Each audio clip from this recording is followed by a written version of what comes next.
Master একদিন দক্ষিণেশ্বরে এসেছেন। দেখলেন ঠাকুর সেই পূর্ব পরিচিত ঘরের মধ্যে ছোট্ট একটা তক্তপোষের উপরে বসে আছেন। ঘরে এক ঘর লোক, ভক্তদের মধ্যে তরুণ নরেন্দ্রনাথও আছেন। নানা কথার সঙ্গে ঠাকুর বললেন, ঈশ্বরের সৃষ্টিতে নানা রকম জীবজন্তু গাছপালা আছে। জানোয়ারের মধ্যে ভালো আছে, মন্দ আছে।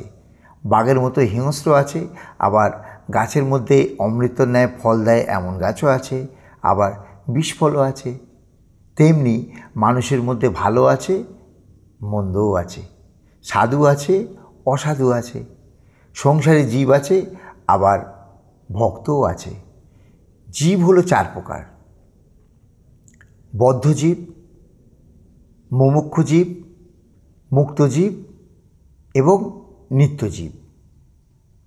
নিত্যজীব যেমন নারদাদি, এরা সংসারে থাকে জীবের মঙ্গলের জন্য, জীবের শিক্ষার জন্য। বদ্ধজীব বিষয়ে আসক্ত হয়ে ভুলেও ভগবানের কথা চিন্তা করে না। মুমুক্ষু জীব যারা মুক্ত হওয়ার ইচ্ছা করে, ওদের মধ্যে কেউ কেউ মুক্ত হতে পারে না, কেউ বা মুক্ত হতে পারে, কিন্তু ওদের চেষ্টা থাকে। মুক্তজীব যারা সংসারে কামিনী কাঞ্চনে আসক্ত নয়, যেমন সাধু মহাত্মারা, যাদের মনে বিষয় বুদ্ধি নেই, যারা সর্বদা হরি পাদবদ্ধ চিন্তা করে। কীরকম জানো? মনে করো একটা পুকুরে জাল ফেলা হয়েছে,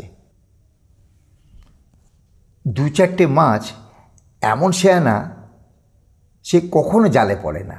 এরা হলো নিত্যজীবের উপমাস্থল। কিন্তু অনেক মাছই জালে পড়ে।